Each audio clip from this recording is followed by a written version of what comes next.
येणाऱ्या काळात महाराष्ट्रात कुंभमेळा होत आहे आणि त्याची तयारी जी आहे ती सरकारने सुरू केलेली आहे.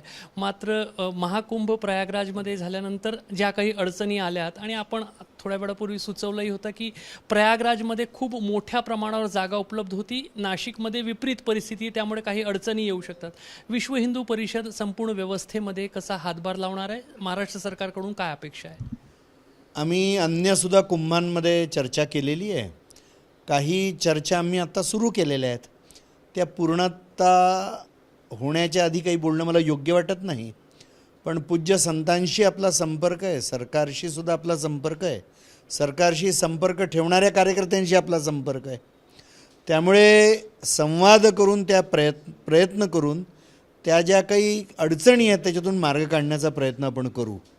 मला वाटतं की त्र्यंबकेश्वर आणि नाशिकची जागा ही कुठल्याही कुंभाकरता असलेल्या जागांमध्ये सर्वात छोटी जागा आहे. त्यामुळे काही प्रश्नांची उत्तरं तर शोधलीच जातील, पण सगळ्या प्रश्नांची उत्तरं निघतील असं मला वाटत नाही. पण प्रयत्न तर आपण करूच.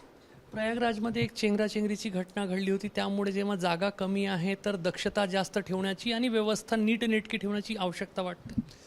हे पहा की जिथे कुठेही खूप मोठी भीड एकत्र येते त्या ठिकाणी असे धोके असतातच.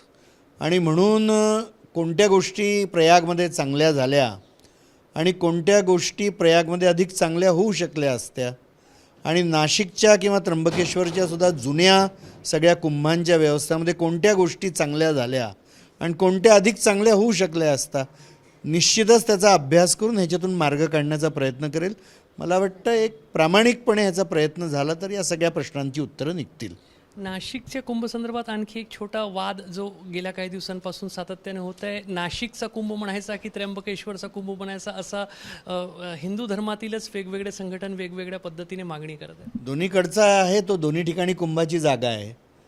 त्यामुळे मला वाटतं व्यर्थ वादांमध्ये कशाला जावं. आपण तो दोन्ही ठिकाणचे कुंभ चांगले व्हावे याच्याकडे जास्त लक्ष दिलं पाहिजे.